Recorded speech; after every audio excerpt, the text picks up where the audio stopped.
High everyone, welcome back to my YouTube channel. कसे आहात तुम्ही? आय होप की तुम्ही सर्व मस्त असणार. तर आज मी तुमच्यासोबत माझे काही डेकोरेटिव्ह प्लांट्स शेअर करणार आहे, जे जर तुम्ही लावले तर तुमचंही घर खूप छान सुंदर असं आकर्षित दिसणार. तर चला सुरुवात करूया. आपल्या घराला एक स्टायलिश लुक देण्यासाठी डेकोरेटिव्ह प्लांट्सशिवाय चांगला पर्याय असूच शकत नाही. तर सर्वात आधी आहे हे पिनेलिया टर्नाटा प्लांट. याला योग्य वातावरणाची आणि आधाराची गरज आहे, कारण हे एक वेलासारखं वर चढत जातं. त्यामुळे याला पाणीसुद्धा रोज देण्याची गरज नाही आहे. ते कमी पाण्यामध्ये सुद्धा ग्रो करतं. त्यानंतर हे आहे एक पर्पल हार्ट. हे सुद्धा एक डेकोरेटिव्ह प्लांट आहे. त्यालाही काही जास्त असं केअर घ्यायची गरज नाही आहे. पुन्हा हे काही शेवंतीचं झाड. तर हे कोणती शेवंती आहे, त्याला अजून फूल लागलं नाही ते तर मला माहिती नाही. आणि हे आहे येल्लो कलरचं शेवंतीचं झाड. तर यालाही खूप केअर घ्यायची गरज नाही आहे. फक्त त्याला रेग्युलर पाणी द्यायचं आहे, कारण त्याची झाडं अदरवाईज सुकून जातात, त्याची रूट्स मग खराब होतात आणि पानं जी वाढली आहे ती वेळोवेळी आपल्याला काढायला हवी. हे आहे व्हाईट कलरचं गुलाब. तर ते मी कटिंगनी ग्रो केलं होतं. त्याची आधी पानं पूर्ण झडली आणि त्यानंतर आता ते नवीन पानं आली. पुन्हा हे एक आहे व्हाईट कलरचं शेवंतीचं झाड. तुम्ही बघू शकता हे झाड इतकं छान छोटं आहे, तरीही त्याला खूप साऱ्या कळे आले आहे. मी याला कोणतंही फर्टिलायझर अजूनपर्यंत यूज केलं नाही आहे. मी घरीच जे काही फळभाज्यांचं जे पाणी वगैरे असतं मी तेच त्यामध्ये टाकत असते. तरी तुम्ही बघू शकता खूप छान असं ग्रो केलं आहे त्याने.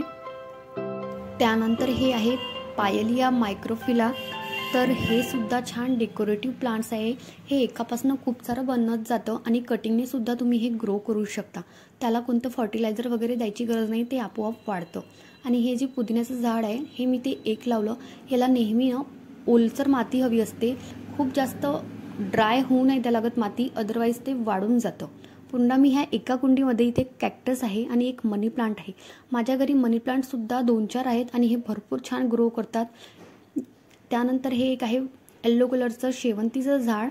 तर हे सुद्धा खूप छान म्हणजे असं ग्रो करत होतं, पण आता ते मी पाणी व्यवस्थित नव्हतं टाकलं, त्यामुळे ते वाढल्यासारखं झालं आहे. आणि हे आहे कलोंची. हे रेड कलरचं कलोंची आहे झाड. तर याला रेड कलरची फ्लावर्स येते आणि हे सुद्धा खूप सुंदर.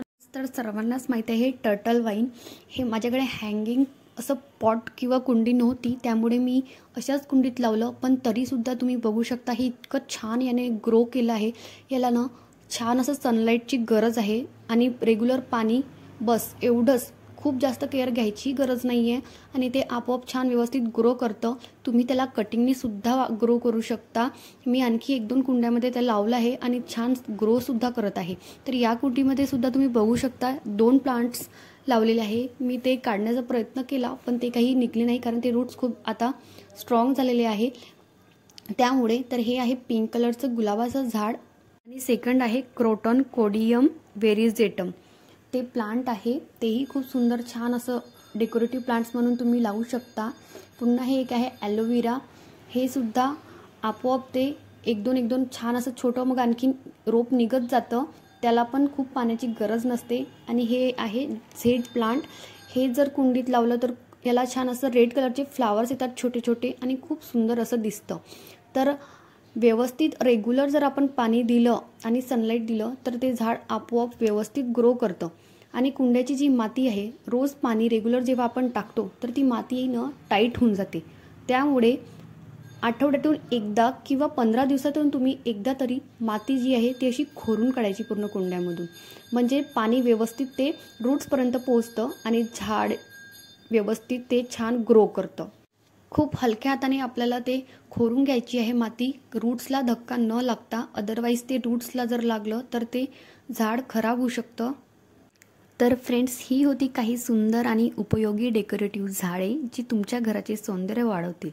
तुम्हाला या झाडापैकी कोणते झाड आवडले मला कमेंट करून नक्की सांगा. जर तुम्हाला हा व्हिडिओ आवडला असेल तर माझ्या व्हिडिओला लाईक करा, शेअर करा आणि चॅनलला सबस्क्राईब करायला विसरू नका. तर लवकरच भेटूया नवीन माहितीपूर्ण व्हिडिओसह. Okay, bye bye, take care.